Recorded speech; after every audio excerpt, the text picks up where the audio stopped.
The topic is the great debate, President Barack Obama, and Dr. AAl-Hadid has already laid out the issue of race, religion, and now, Dr. AAl-Hadid, I think if we could talk about politics during this last segment in reference to this great debate. Let's talk about politics of it all. Yeah, and leading into the political part, I'd like to go back to Mahatma Gandhi.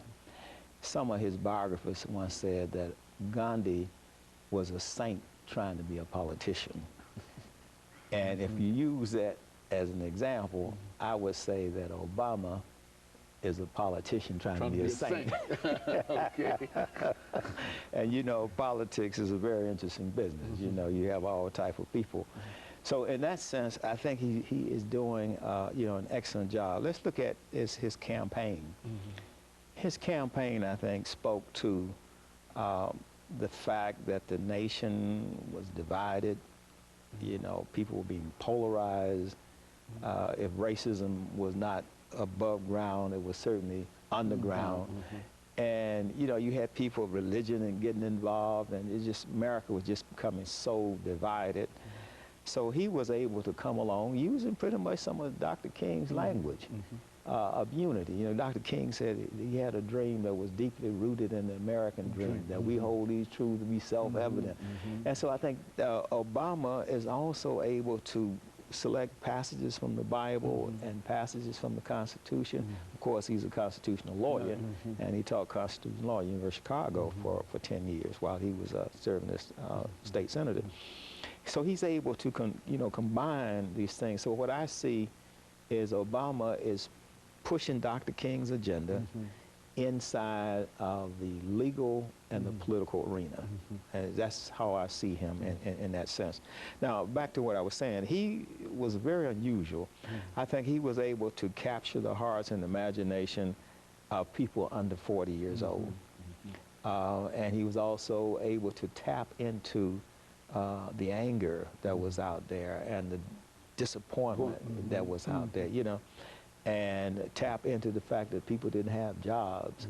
And so the economy that we were left with from the Bush administration, of course, Bush is now trying to tell historians how to write his narrative based on this new book he has, I got called Decision Points.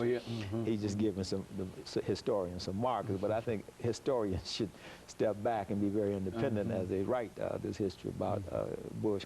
But basically, Obama inherited an economy that was in free fall. A lot of people said, well, why did he come with the stimulus package and why did he bail out the banks? That was already in place because they were bailing out the housing industry under Bush with the TARPs, you know, buying up these toxic assets.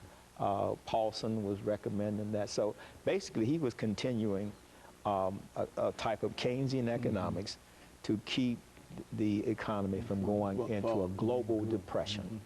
So he had to stop the depression before he could deal with the base issues.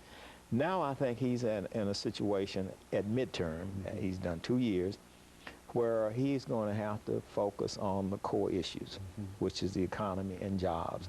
He felt that getting health care reform was very important, and I salute him for that. And he somehow connected health care reform with getting the economy in place, you know. So now, if he's going to be re-elected, he is going to have to drive down the unemployment, which is at about 10% now, drive down the recession. White America is in a recession, black America is in a depression.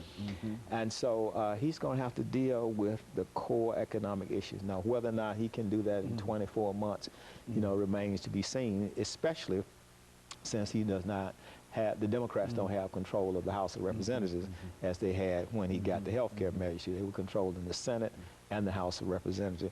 So he's pretty much in the same kind of situation that Bill Clinton was in, with an agenda to improve the quality of life for the average American, improve the quality of life for the American middle class, but not having control of the House of Representatives. Bill Clinton didn't have control of the Senate or the House.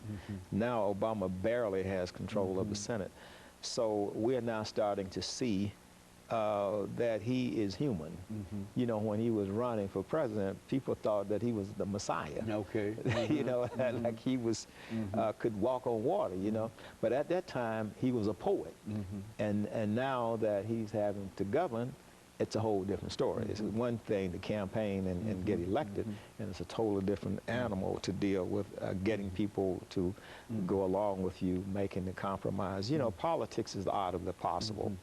So being a pragmatic idealist, I think that, President Obama will be able to at least try to get people to cooperate, because now if the Republicans think that this a bumper crop of new elected officials came because people were voting Republican. No, people were voting because they were fed up with government they wanted not getting them jobs. Improvements in terms of jobs, right? et cetera. And right. Still, they're going to